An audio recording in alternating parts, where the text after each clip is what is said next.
happening. Wintertime, Christmas is not far away, so I thought I'd make a video on food preservation. Of course it will be a high-level video, cannot go into details, this is much too much, but kind of a summary what you can do to preserve food over the winter time. Stay tuned. Those kales, they will easily survive the cold, and a couple of other things too from the cabbage family, some salads. Just leave them outside. You have to study a little bit the varieties. Not all are the same, suited for that. So look now at this. See that? Topinambur, also called Jerusalem artichoke. Hundreds of kilograms here in the earth. Those came out accidentally. Cover them. Of course, the mice, they will eat some. But I go back and harvest all winter long. Just dig them out. You cannot take them in. If you take them even into the root cellar, they immediately become softish, and no, not a good idea. Let them out, it's the easiest. The second possibility of storage would be a storage pit outside. We don't have that, but we have another wonderful storage possibility, and this is a root cellar. And it's a real root cellar. I see so many videos on YouTube, people talking about the root cellar, having a concrete floor and so on. This here is the naked soil. This is the naked, yes, soil. And it's quite humid.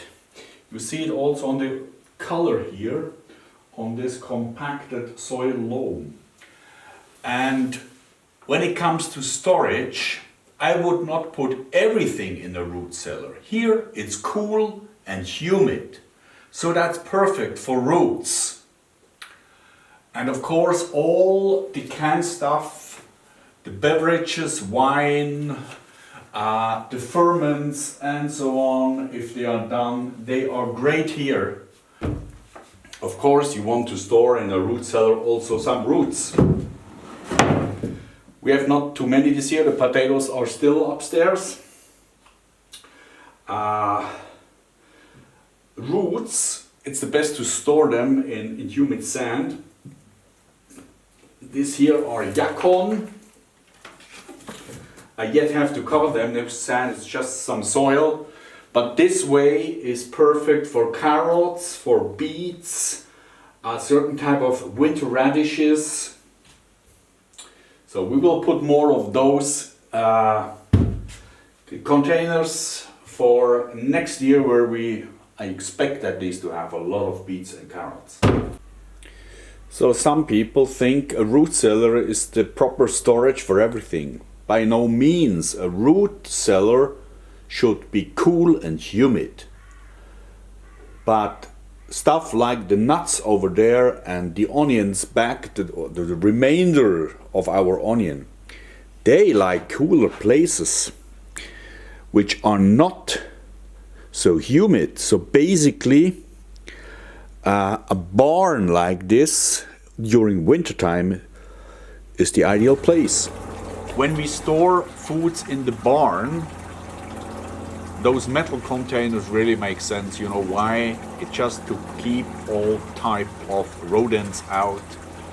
So especially mice, but we have also here martens, which are quite a pest. But in those metal containers, they're pretty safe.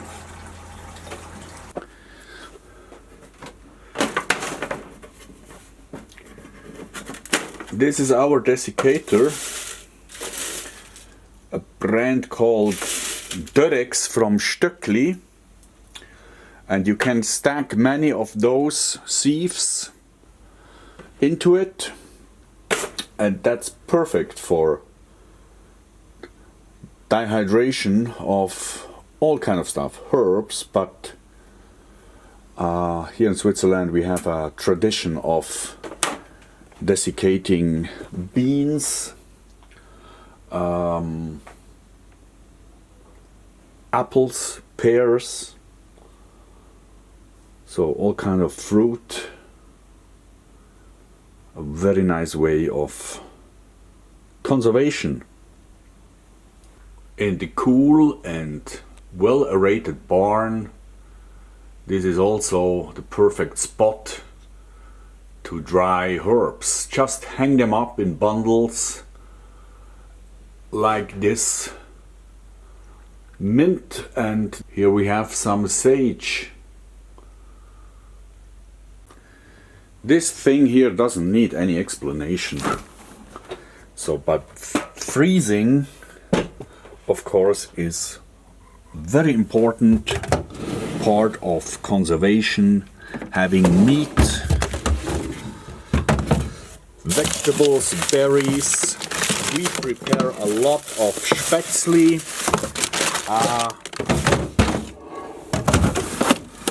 And of course, bought materials. For the freezing, I really recommend to use such a vacuum device where you can seal plastic bags with the veggies in nice portions adapted to your household. And I recommend throw them quickly in hot water, 1 minute maximum, before you put them into the freezing bags. For the smoking is to say that there is cold smoking and hot smoking. So in a smoker like this one, it's mostly hot smoking, because it's quite difficult to get the smoke cold enough. Cold smoking typically takes quite a lot of time, and you this is the traditional way to smoke bacon and stuff like that, which in the old farmhouses they had a special chimney for that. Here in a smoker, it's mainly you can use hot smoking, which is not so versatile, I would say, as the cold smoking. Here in this video, I was just smoking a few chilies to make a really smoky chili powder at the end. Another way, preservation by salt. There are different ways. In German we have the word pökeln, which means that you conserve meat by a certain kind of salts, nitrates or nitrates, is that the right word? But this is used for meats, but here we conserve herbs, dried herbs, together with salt here, and here it's dried chili together with salt. You can of course also just prepare, you grind for example chilies and you put a lot of salt. It's also preserving it, but we don't like that because you really have to get rid of the huge amount of salt. Salt is sodium, which is not so good for the body. We have anyway too much, so that is not something we are doing frequently. Now we come to a big thing, canning. What a misleading word. In German we say einmachen or einwecken, because those jars are called Weggläser. So it's all about conservation into kind of vessels, into jars, cans, whatever. But there are different methods. The first is canning, preservation by heat. You just cook something, fill it hot into those jars, And we have also a kind of a special big pan where we can pile in the glasses. It has a thermostat, you put 90 degrees, and that's a perfect way of, how is this called, sterilization, pasteurization of all kind of stuff, fruits, vegetables, even meat is possible. So heat, conservation by heat into those jars. But you don't need heat for anything. Those are pickles. So this is conservation by acidity. You can put a lot of vegetables, those are chilies here, in a vinegar solution. It helps if you make it hot, but basically the acidity of the vinegar solution is enough to preserve it for some time. I recommend especially the thicker stuff to make it hot as well, to cook it up quickly so that it preserves better. The third way of putting it into jars is, instead of vinegar solution, alcohol, and we have the room top example. So actually you layer fruits, the first ones in May actually, so the Kamchatka berry, and then as the season goes on you put layer by layer of the fruit and berries you have in the garden, and you layer it with sugar and add a high percentage rum, which is called here Strohrum. So it's an 80% rum, and then you fill it up, and basically at Christmas this is ready as a delicious addition to, let's say, vanilla ice cream, stuff like that. Fantastic. We will try this for Christmas. So this is alcoholic preservation. In some places in Switzerland not, but in Italy you can buy high percentage alcohol, and this is perfect also for making liquors. So you put simply fruit, sugar into that high percentage alcohol, you let it mature, dissolve out all the flavors, and then you fill it up, you dilute it to have maybe 40% of alcohol, and it's a nice kind to conserve the flavors of your garden, the herbs, the fruits, and so on. Also, you can, or at least we do, we use quite a bit of our produce, fruit, vegetables, mainly chilies, to make hot sauces, chutneys and relishes. Our family likes this much more than marmalades.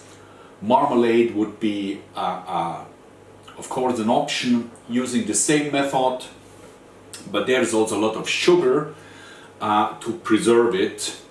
Of course, if you sterilize it in those jars, you can of course use much less sugar. There are many different types of fermentation. The most useful is the lactic acid fermentation, and those pots here are perfect. They have this kind of sealed lid, and we use this for sauerkraut,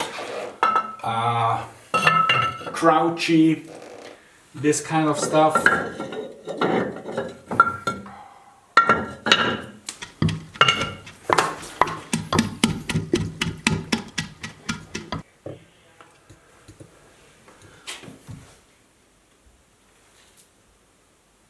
Oh yes. Another type of fermentation is alcoholic fermentation.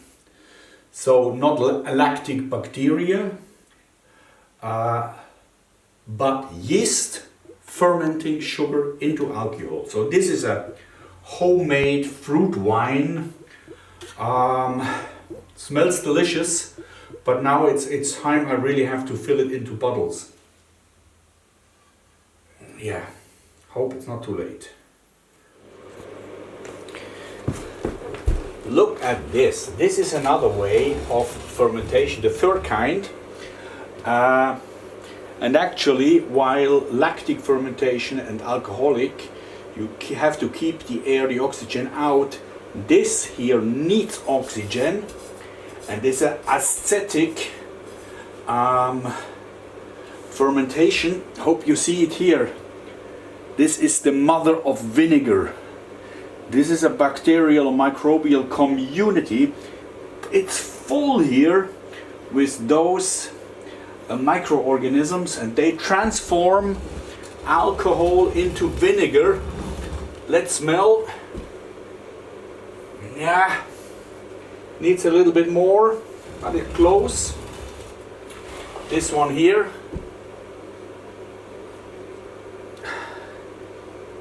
Smells good. Have to try that.